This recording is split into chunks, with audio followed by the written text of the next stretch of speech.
भारत की आजादी के इतिहास में एक ऐसा नाम दर्ज है जिसने महज 18 साल की उम्र में देश की मिट्टी के लिए अपनी जान न्योछावर कर दी। खुदीराम बोस।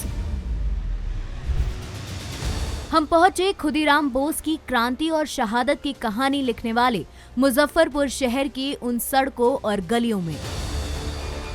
ये कहानी आप तक पहुंचाना इसलिए जरूरी है क्योंकि खुदीराम न होते तो शायद आज हम आजाद न होते। कहानी की शुरुआत होती है अंग्रेजी हुकूमत के बंगाल विभाजन के ऐलान से। इस ऐलान के बाद बड़े स्तर पर आंदोलन चलाए जा रहे थे और इसी दौरान ब्रिटिश जज डगलस किंग्सफोर्ड ने क्रांतिकारियों पर खूब अत्याचार कराए और इस क्रूर जज की बग्घी को खुदीराम बोस ने अपने साथी प्रफुल्ल चंद चाकी के साथ मिलकर बम से उड़ा दिया। इस हमले में किंग्सफोर्ड तो बच गया, लेकिन इस धमाके ने स्वाधीनता संग्राम में आए ठहराव को भंग कर दिया और आजादी की नई अलख जगाई। मुजफ्फरपुर का ये वही ऐतिहासिक क्लब है जहां हर शाम अंग्रेज अपनी शाम गुलजार किया करते थे। किंग्सफोर्ड भी यहां आता था, क्लब से निकलकर 500 मीटर दूर अपने आवास में जाता था। बीच के रास्ते को ही उन्होंने उस पर हमला करने का ठिकाना चुना था। शहर के कंपनी बाग में आज खुदीराम बोस का स्मारक है। तब 600 किलोमीटर का सफर तय कर खुदीराम अपने साथी के साथ यहाँ पहुंचे थे। 30 अप्रैल को दिन भर दोनों ने एक आम के पेड़ के पीछे छिपकर जज किंग्सफोर्ड की बग्घी का इंतजार किया। जैसे ही बग्घी दिखी, उसमें बम फेंक कर भाग निकले। मैं मौजूद हूँ पूसा रोड रेलवे स्टेशन में, जिसका नाम बदलकर अब खुदीराम बोस पूसा कर दिया गया है।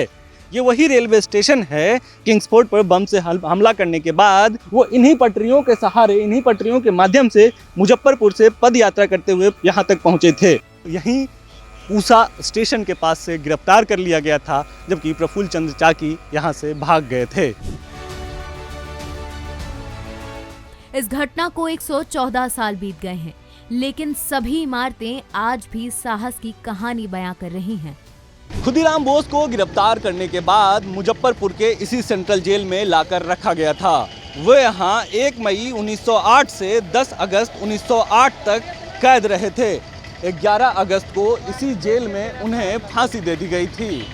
इस शहर में हमारी मुलाकात खुदीराम बोस पर डॉक्यूमेंट्री बनाने वाले CK पराशर से हुई। उन्होंने आंख नम कर देने वाले किस्से सुनाए। भारतीय होने के नाते ये हमारी जिम्मेदारी है कि हम इन बातों को जानें। खुदीराम बोस को जब 11 अगस्त 1908 को फांसी के तख्ते पर चढ़ाया गया तो वहाँ का जो कसाई था, थोड़ी देर के लिए वो रुक गया था और उसने फांसी देने से मना कर दिया, लेकिन बाद में उसको अंग्रेज अफसरों ने जब दबाव दिया तब उसने फांसी दी और उसके बाद वह बहुत रोया था।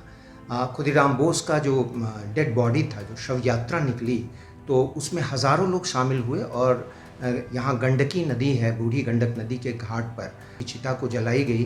बाद में उनकी बड़ी बहन मिदनापुर से यहाँ आई और उन्होंने वहाँ का जो अस्थि था और राख था उसको आंचल में भरकर वो ले गए और उनके साथ दर्जनों लोग आए थे, जो लोग उसको ले गए और उनसे जब पूछा गया कि इतने सारे आप भस्म लेकर क्या करेंगे, तो उन सभी लोगों ने कहा कि इसका तावीज़ बनाकर हम अपने गले में डालेंगे। एक कविता जो वो जिस समय वो फांसी पड़ने जा रहे थे उस समय गा रहे थे, उसको उन्होंने एक रात पहले वहाँ सिपाही से एक मांगा कि हमको कागज़ कलम चाहिए, लेकिन उसको नहीं दिया गया, तो उसने कोयले के एक टुकड़े से वहाँ की दीवारों पर लिखा, एक बार विदाई देवमा घूरे आसी, हाँसी हाँसी पोरबेन फांसी देखविन जगतवासी। कि खुदीराम बोस का और प्रफुल्ल चंद चाकी का जो जोड़ी था, संदेश दिया पूरे देश को और दुनिया को और विशेष रूप से अंग्रेजों को कि तुम भारत के किसी कोने में भी छुपोगे, तुम्हें भारत में हम रहने नहीं देंगे।